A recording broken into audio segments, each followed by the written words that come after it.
Olá pessoal, tudo bem com vocês? Espero que sim. Depois de muito tempo, né, aqui voltei para gravar mais uma aula aqui para vocês, tá? E no assunto que a gente vai tratar hoje, tá aí as serpentes, né? Um assunto muito curioso, interessante, né, e que desperta muita atenção. A gente vai falar hoje sobre serpentes de interesse médico especialmente, tá? Só lembrando os termos que a gente já usou aqui, as serpentes e outros animais de interesse médico, né? São aqueles animais que são peçonhentos, tá? E que eles podem acabar, em caso de acidente com o ser humano, né? Existe a chance de levar a pessoa a óbito em decorrência do acidente, entendeu? É sempre importante frisar que isso não faz do animal um bicho ruim, demoníaco, nem nada do tipo, né? É apenas questões de acidentes que podem acontecer com qualquer pessoa, né? Com qualquer um de nós, e que a gente espera que não aconteça, mas que infelizmente faz parte das coisas, né? Mas então vamos lá, vamos começar essa aula. Eu já peço desculpas por qualquer barulho que vocês possam estar ouvindo aí no exterior, porque aqui eu tô na minha casa e de vez em quando o pessoal fica fazendo barulho aqui fora, mas enfim, é isso aí.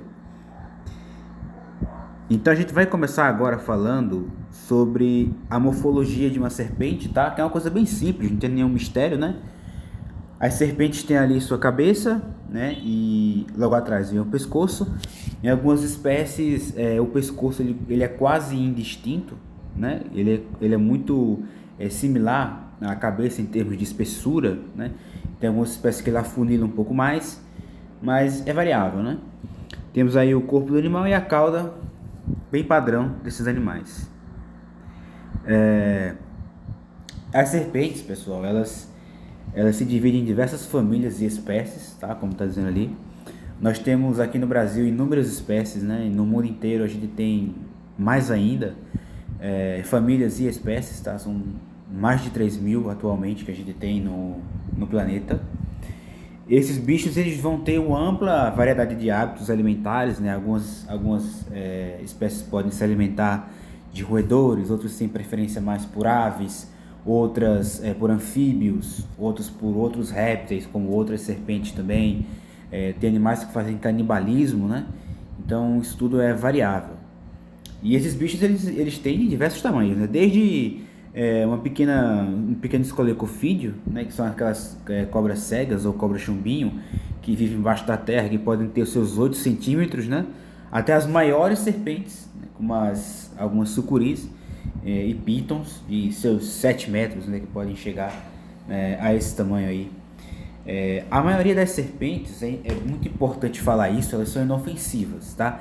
E quando eu digo inofensivas, não quer dizer que elas não vão morder se não forem provocadas. Elas podem morder, porque são animais, né, que quando se veem encurralados vão querer se defender. Então elas podem acabar mordendo, mas em muitas espécies você não tem peçonha.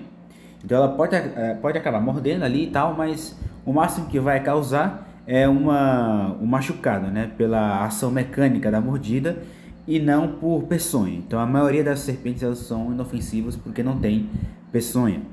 Tem algumas que têm peçonha que é considerada moderada, né? Ou seja, aquela peçonha que não vai levar a pessoa a óbito, né? Mas que pode sim provocar alguns sintomas indesejados que possam fazer com que a pessoa tenha que buscar ajuda, né? No hospital, por exemplo. Aqui no Brasil nós temos 6 gêneros de serpentes, tá? Com importância médica ou interesse médico, né? Que são serpentes que em caso de acidente existe a chance, né, da pessoa ir a óbito por conta do acidente, né? Quando a gente fala de serpentes, né, a gente não pode deixar de falar disso aqui, que é uma coisa muito importante também, que atualmente são conhecidas por esses animais 4 tipos de dentição, que é o que? A maneira como os dentes estão na boca do animal, né?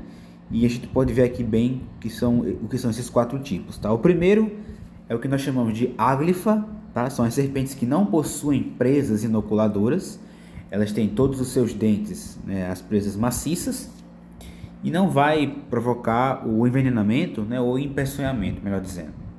Então ali, a gente está falando aqui de jiboias, por exemplo, de salamantas, né, jiboias arco-íris, as caninanas, as próprias sucuris, né, que são serpentes maiores, elas têm esse tipo de dentição aí.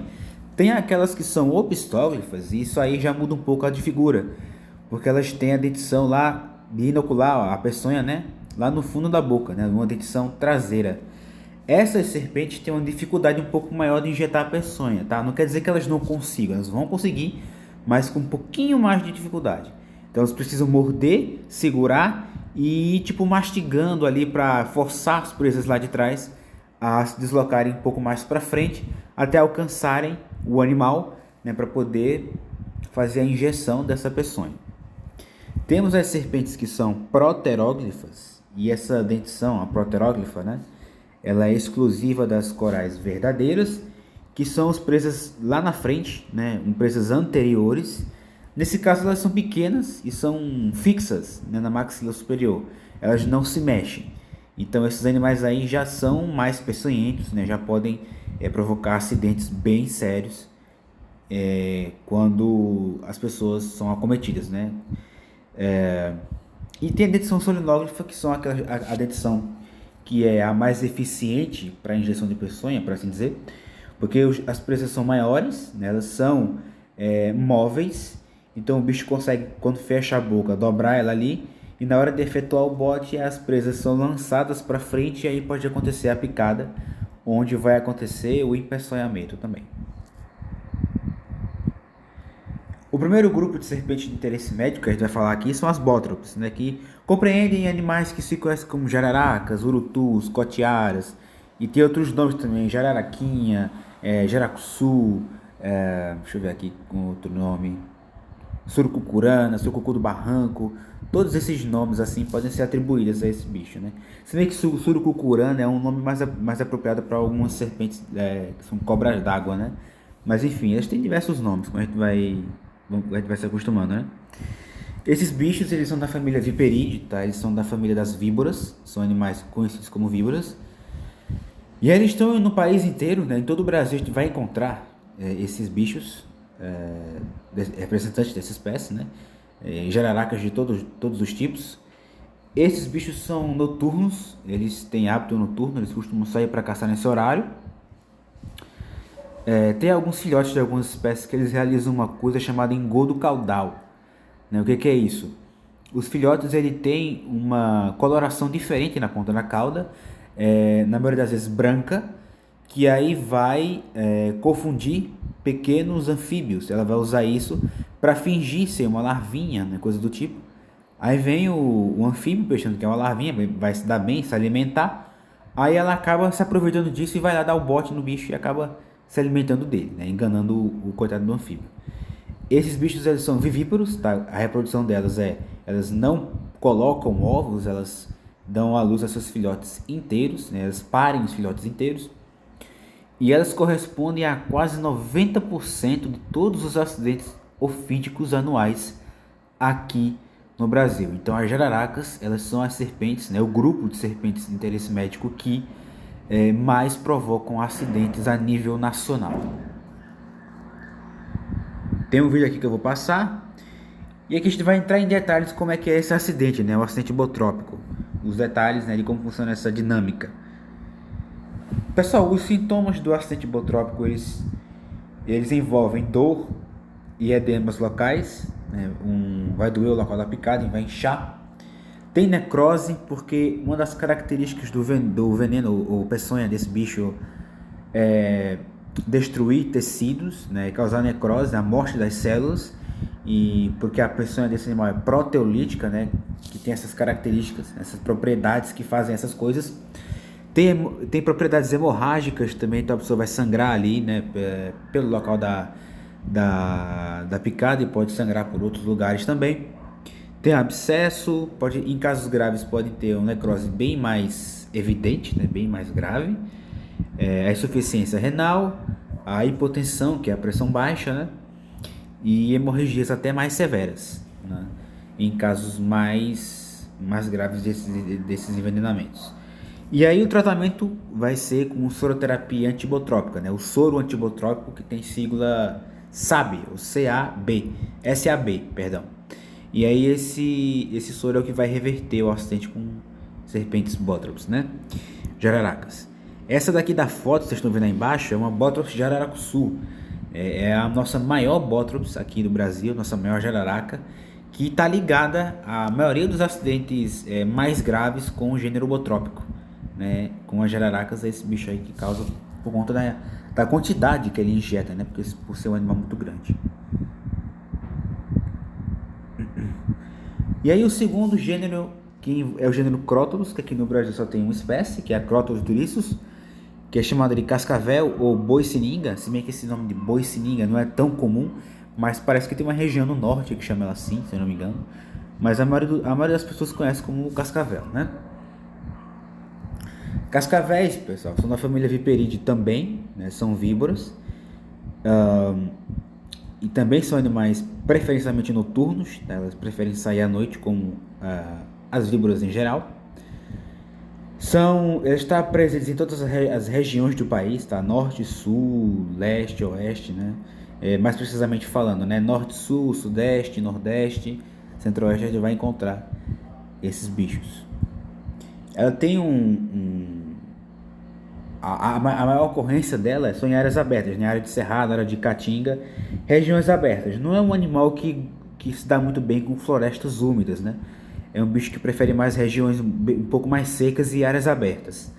Ela tem ali um chocalho, né, ou guiso, como as pessoas chamam, na ponta da cauda, que vai ajudar no alerta, né, para os predadores da área.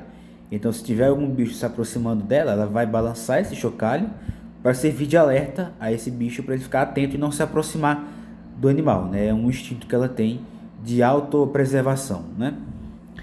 Ela é um animal vivíparo, ela não coloca ovos, os filhotes dela saem inteiros também, como as jararacas, ok?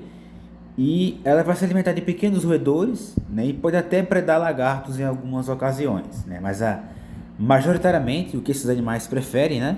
São animais de sangue quente, no caso pequenos roedores, pequenos mamíferos. Tem um vídeo que eu vou passar aqui também, vou passar. E aqui a gente vai ver um pouco da dinâmica do acidente crotálico, né? Do acidente com cascavel. Os sintomas que a pessoa sente, eles têm uma dor que pode ser leve ou nem pode doer, né? Segundo alguns relatos. Tem inchaço, né? Tem um eritema ali, uma vermelhidão no local. Tem mialgia, porque a peçonha desse animal ela é miolítica, né? Ela causa degradação do tecido muscular, então é comum que a pessoa sinta dor muscular, né? A mialgia. A pessoa pode apresentar a face miastênica ou a ptose palpebral, ou os dois ao mesmo tempo, que é justamente pelas propriedades neurotóxicas que esse bicho tem na pessoa. Então, por agir no sistema nervoso, né, por agir no cérebro, ele vai cortar a comunicação, né, do cérebro com o resto do corpo da pessoa. E aí fica prejudicado, inclusive, até a respiração, né, por parte da pessoa desse animal. E aí a pessoa pode ter visão turva, e em casos mais graves pode acontecer uma dor muscular mais intensa, vai sair uma urina escura por conta da degradação do tecido muscular, né? Isso causa sobrecarga renal, né? E aí pode sair com sangue, né? A urina. E aí o tratamento ele vai ser feito com soro anticrotálico, né? Que é para picada de cascavel, ou com soro antibotrópico crotálico, né? Quando existir dúvidas se foi uma jararaca, né, que provocou o acidente ou então uma cascavel. Aí quando existir essas dúvidas, eles vão aplicar esse soro que vale para as duas. O terceiro gênero é o gênero das láquesis, tá? Aqui no Brasil temos apenas duas espécies. A Láquesis muta, da Amazônia, e a Láquesis rombeata, que a gente tem aqui na Mata Atlântica. Esse bicho é conhecido como surucucu, né, em algumas regiões, ou surucucu pico de jaca, ou simplesmente pico de jaca, né, ou até bico de jaca, né, vai depender da região. Aí esses animais também são viperídeos, tá? Também são víboras. Diferente das cascavéis, elas adoram florestas primárias, né, áreas de floresta tropical úmida, como a Amazônia, Mata Atlântica. É um bicho que também tem preferência por sair à noite.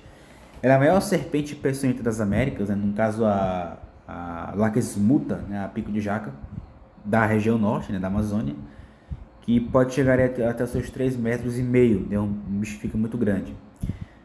As escamas delas são muito ásperas, tá? E lembram uma jaca, daí que veio o nome desse bicho, né? Pico de jaca. Ela tem alimentação primária com roedores, né? A principal fonte de alimentação. E nessa espécie ocorre uma coisa bem curiosa, né?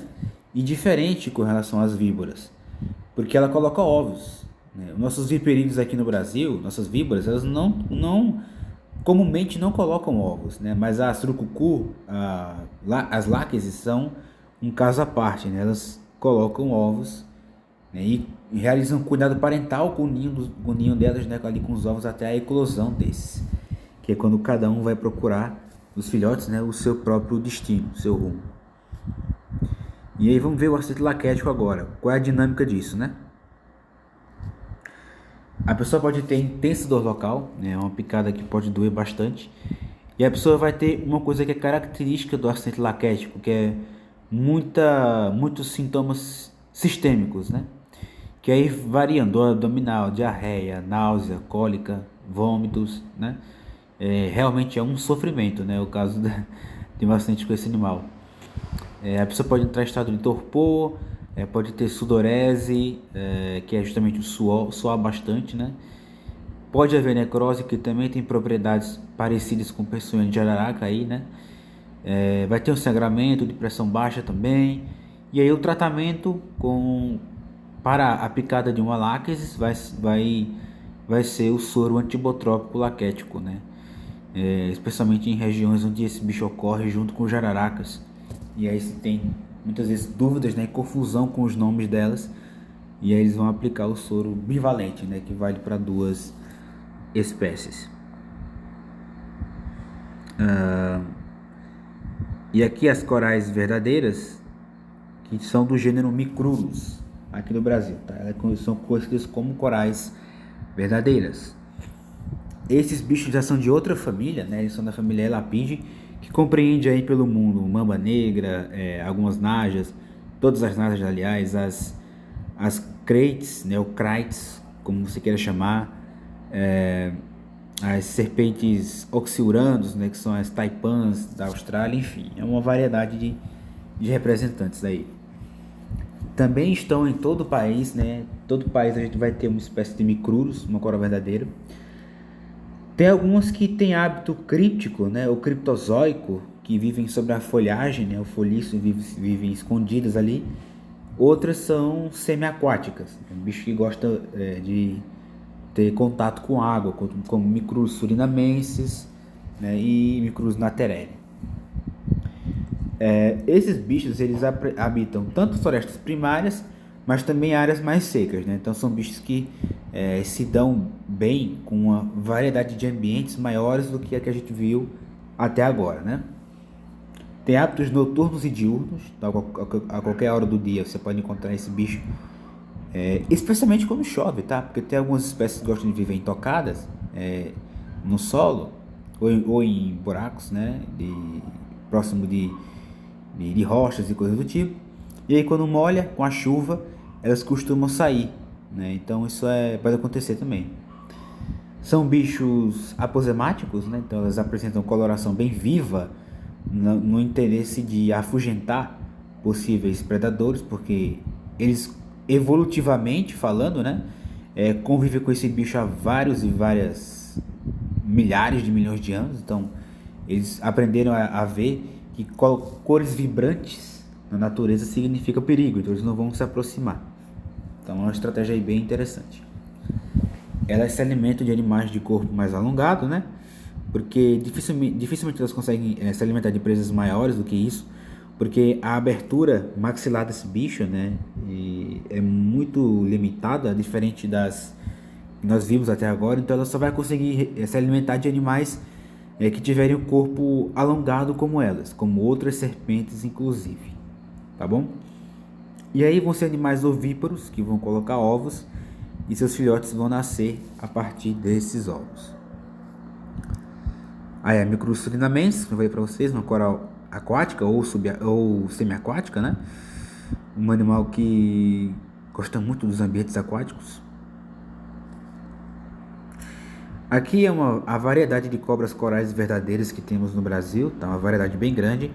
Tem gente que diz que é muito fácil identificar uma coral verdadeira de uma coral falsa e coisas desse tipo, mas essas ilustrações aqui, como essa, estão para provar que não é tão simples assim. A pessoa tem que realmente se debruçar no assunto, ler bastante, né, se acostumar com leitura, ver guias de corais, esse tipo de coisa, para a pessoa poder pegar o jeito na coisa, né? Porque caso contrário, a pessoa vai correr muito risco, né?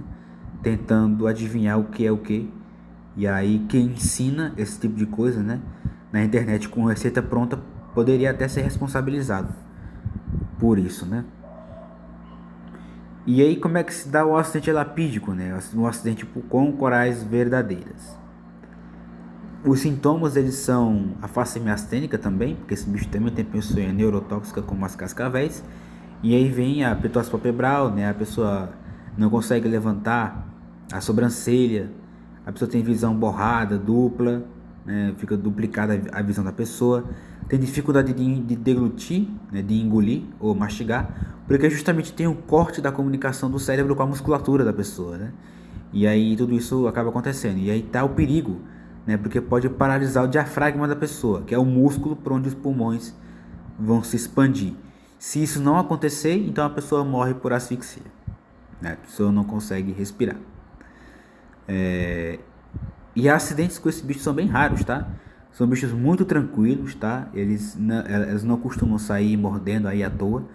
Então, na maioria das vezes é preciso você pegar esse bicho com a mão e estressar muito ele para ele poder chegar ao ponto de morder, né? É uma coisa que eu não recomendo para ninguém, tá? E aí o tratamento é a soroterapia antielapídica, né, que vai reverter a pessoa no corpo do acidentado. E aqui a distribuição, né, dos acidentes no Brasil anualmente, né? As jararacas correspondem à grande maioria, cerca de 87% dos acidentes, né? Essa imagem aqui é um pouco antiga, mas a realidade não é muito diferente disso atualmente, não. As cascavéis vêm em segundo lugar ali, depois vem as turucucus, né, as láqueas, e por fim, com menos de 1%, olha só, as corais verdadeiras. Então, para você sofrer um acidente com uma coral verdadeira, realmente você tem que procurar, né, porque não é uma coisa fácil de acontecer, não. Temos também outros dois gêneros aqui, que é Leptomicrurus e Batrachophyes, tá? Leptomicrurus seriam bem próximas das corais verdadeiras, tá? Do gênero Micrurus. E a Batrachophyes seria próximo de um viperídeo, dos viperídeos do gênero Bothrops, né? Que seriam as jararacas aí. Para se reconhecer serpentes peçonhentas de interesse médico aqui no Brasil, uma coisa que ajuda muito é a força loreal, no caso das víboras, tá? Porque toda víbora aqui no Brasil tem um orifício, tá marcado ali em vermelho para vocês verem, que fica atrás da narina, né, e na frente dos olhos. Então fica entre os dois, a narina, as narinas e os olhos. Esse orifício, né, a fosseta loreal, ele serve para detecção de calor. Ele é um órgão termorreceptor. Então isso ajuda o bicho, inclusive, na caçada dele, a enxergar o calor das presas. E se for colorida, pode ser uma coral verdadeira ou não, né? Ou se for colorida ou não.